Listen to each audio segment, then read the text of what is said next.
would I do to increase police presence in your neighborhoods?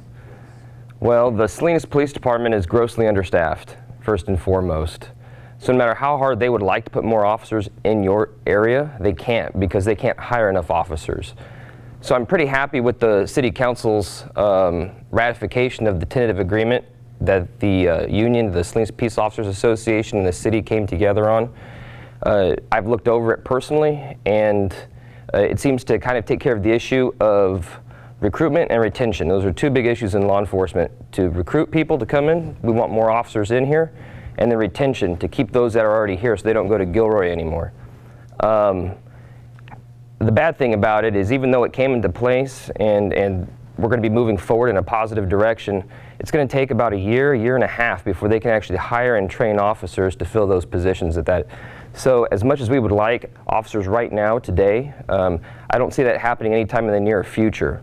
However, the Salinas Police Department is now working in collaboration with the Sheriff's Office and other agencies around the county to bring in more. And they've started this violence suppression unit again, which I think is going to make a positive impact in targeting those who are causing problems in our community.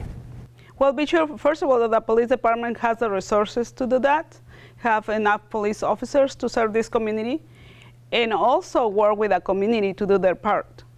Because I believe even if we have a police officer in every corner, crime won't stop unless we as our residents get involved and participate in the solution. Actually, that's one of my strong areas I want to actually invest most of my time in. And my key ideas to bring some safety to our neighborhoods would be to encourage the city council to use some of that Measure G money that right now it's a tax that we approved, the voters approved. So use about $35,000 a year to have residents like yourselves, your parents request cameras set from the city so you could have some surveillance at home to protect your neighborhood, your home and your neighbor's house. So I think getting cameras out there right now would actually help prosecute some of those criminals that are committing these crimes. And without them getting prosecuted, I think they feel the freedom to continue doing their rampage on our city. So I think that's one of my strongest ideas I have to keep our city safe, is providing neighborhoods with cameras that families can use to protect their property and their families. What will I do to increase police presence? That's a really difficult question. And it's easy when you are a candidate to say, oh, I'm going to hire more police officers, I'm going to give them more money, I'm going to give them more tools, I'm going to, whatever it is. The fact is that the council is limited by a budget. And so what the council has been doing over the years is we've been looking for money from the state government, from the federal government. We've actually put together a lead agency. We're the lead agency, and we've pulled together the FBI, the Bureau of Alcohol, Tobacco, and Firearms, all kinds of the CIA, all kinds of different agencies that we've pulled together in Salinas to say we need to strengthen our police force. Because the fact is that we have a nationwide shortage of police officers. How do we attract police officers to Salinas? You can go to Gilroy and your job is easier. But Salinas we've got tough problems. There's no question about that. So what we need to do is we need to boost salaries. We need to boost benefits. We made a decision, I'm going to guess about 10 years ago, to say that the Salinas police officers will be the highest paid police officers in Monterey County. And we've maintained that. It's been tough, but we've maintained it. But now we're having to boost those salaries so that we can attract not only new hires, but also the laterals coming in. We need to get those officers that left for Gilroy. We need to bring them back. Officers that have gone to San Jose or Modesto, we need to bring those officers back. And so we've put together a contract that we think is going to be attractive for people to come back. But it's more than that. We've gotten, every year, we've managed to get money from the COPS program, that's from the Department of Justice, which is community-oriented policing. And we're trying to get kids from the Alisal area to start looking at becoming an officer in Salinas, in their hometown. We want to get those local kids into our police department. I shouldn't say kids, young adults, into our police department. So because there's already a connection. When officers are out on the street working with neighborhoods, it's nice to know families. Years ago when I was, and I still am a teacher, but we used to have the DARE program. And it was wonderful because the police officers would come and they would play with the kids at lunch, but they knew the kids. They walked the streets, they rode their bikes. Back when we even had a horse patrol here, believe it or not, we did. And it wasn't that long ago. They knew the families because they were used to them. They saw them everywhere they went. And so they said, yeah, I don't know that kid, but I know his older brother. I know his father. I know his uncle. And that's what we need to see more of here, is police officers that truly know the neighborhood. So we're beefing up our force. We're trying to we've just put together a better contract, which will be passed hopefully tomorrow night at City Council. And those are the kinds of things that we're doing to attract police officers. But nonetheless, it still remains a national problem. We are short police officers, just like this country is short teachers. I think the police is just one aspect of safety. At this time, we have low numbers of police personnel. There's many factors that come into play that they're not wanting to come to work in Salinas. And I think the question you ask is an excellent question, only because there is 160,000 people that live in Salinas. 80,000 of those residents live in East Salinas, where I'm from, where I live currently as well, my son and my family. I think high school students have the biggest advantage in becoming our next public safety officers. Firefighters, paramedics, police, social service workers, the list goes on. And I don't think we have tapped into the graduating seniors and also those juniors that have that great potential to help. And that's a big loss to the city of Salinas, because outside of the school districts, you do have some private schools here, but I think you need to tap into the public schools, Salinas High School, Everett Alvarez High School, Alisal High School, North Salinas High School, and every year, over thousands of students are graduating, yet we're not doing much for them. Right now, I don't know if you know this, but you need a high school diploma. That is the minimum requirement to work in Salinas as a police officer.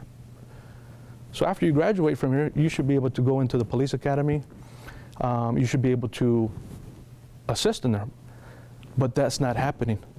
70% of the population here is Latino, primary Spanish speakers as well, and it's no secret that 80,000 people, which is the majority of the population, lives in East Salinas.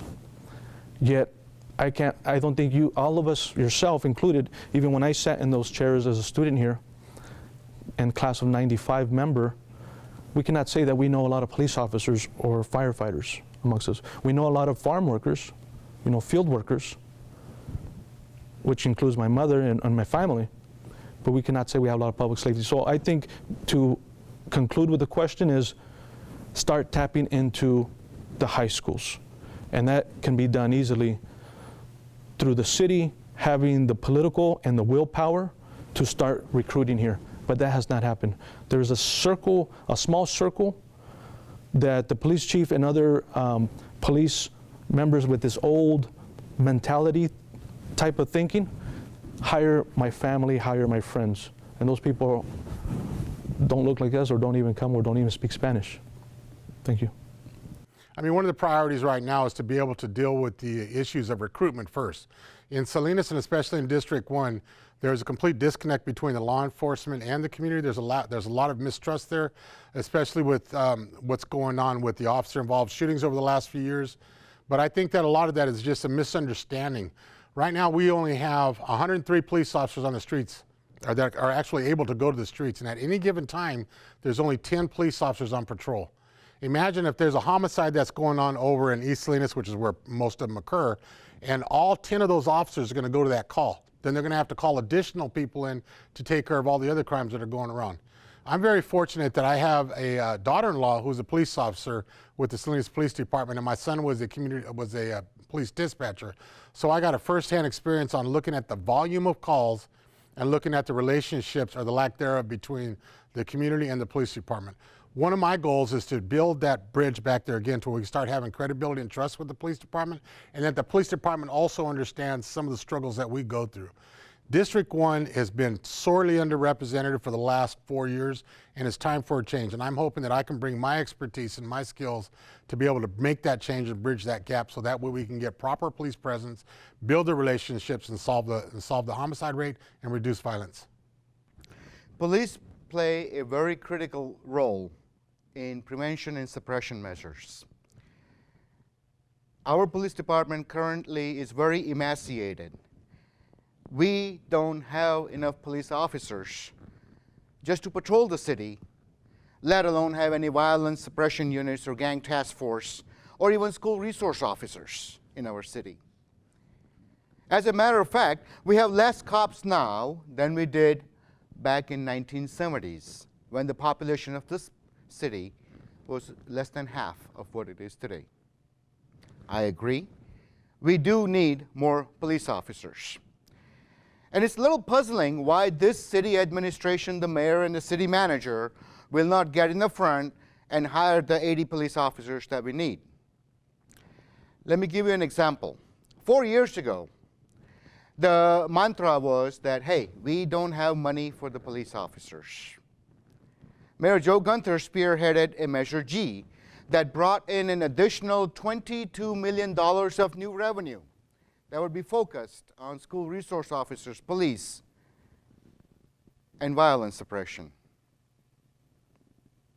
So we have the $22 million for 2 years now, but we have actually less cops now than we did 2 years ago.